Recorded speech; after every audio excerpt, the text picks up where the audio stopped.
পুজোতে নতুন শাড়ি কিনে দেওয়ার মুরত যখন নেই, তখন ঘটা করে আমাকে বিয়ে করতে গিয়েছিলে কেন? হ্যাঁ? বাবা, পুজোয় আমার নতুন জামা চাই বাবা। বলো না, বলো না, দেবে তো কিনে? কি হলো বলো? ও বাবা, বাবা। নতুন জামা দূরে থাক। তোর বাবা তো কিপটে যে পুজোতে একটা নতুন গামছা পর্যন্ত কেনে না। এই এক শাড়ি আমি বছরের পর বছর পরতে পারবো না। পুজোতে সবাই নতুন জামা কাপড় পরে, তাই আমারও এবারে নতুন শাড়ি চাই। নাহলে মহিষাসুরের সঙ্গে সঙ্গে তুমিও চলে পড়বে, এই আমি বলে দিলাম। হ্যাঁ,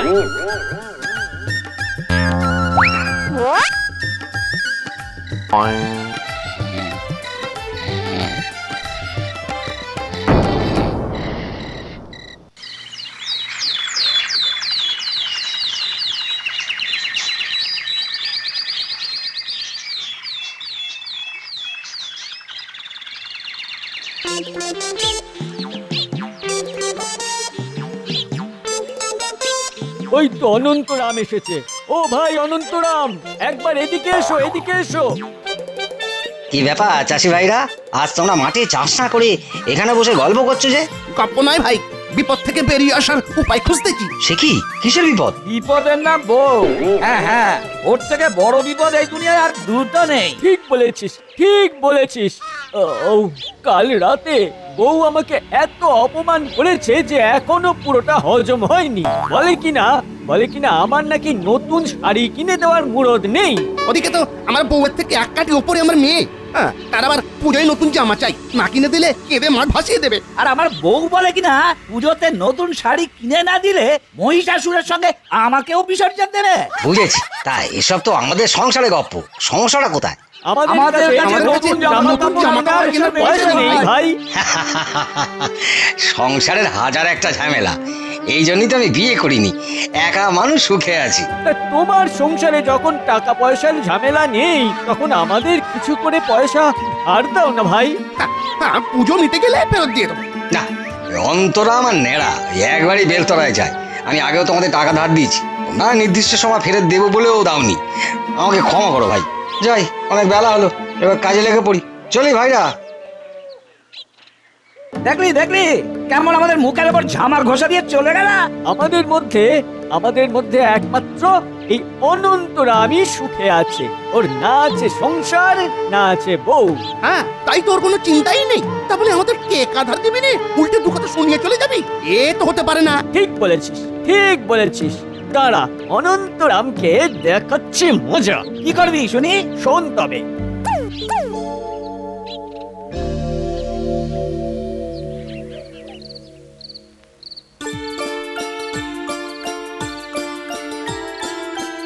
বাহ, জমিতে যত নোংরা আবর্জনা ছিল সব পরিষ্কার হয়ে গেল।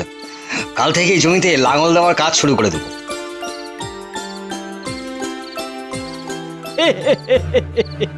নে, এবার যেমন যেমন বললাম তেমন তেমন কাজ শুরু করে দে দেখি।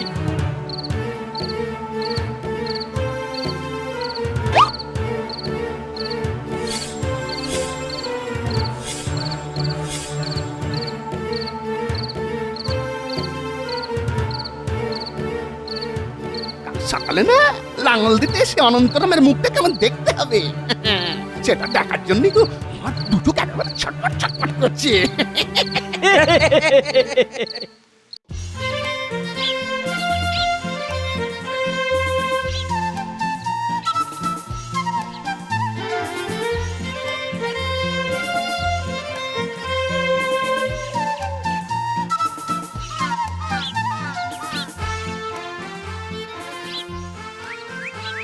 দেখি, গতকালই তো আমি সব নোংরা আবর্জনা জমি থেকে পরিষ্কার করে গেলাম, রাতারাতি সব আবার জায়গায় ফিরে এলো কি করে? কি হলো ভাই অনন্তরাম? তোমার মুখ দেখে মনে হচ্ছে তুমিও আমাদের মতন চিন্তায় আছো। ধুর, অনন্তরামের আবার চিন্তা কিসে? ওর তো কোনো সংসারই নেই। সংসার নেই তো কি হয়েছে, চাষের জমি তো আছে। চিন্তা বলে চিন্তা, তবে সমস্যা যখন আছে তখন সমাধানও আছে ভাইরা। আর সমাধানের একটাই উপায়, আর সেটা হলো পরিশ্রম।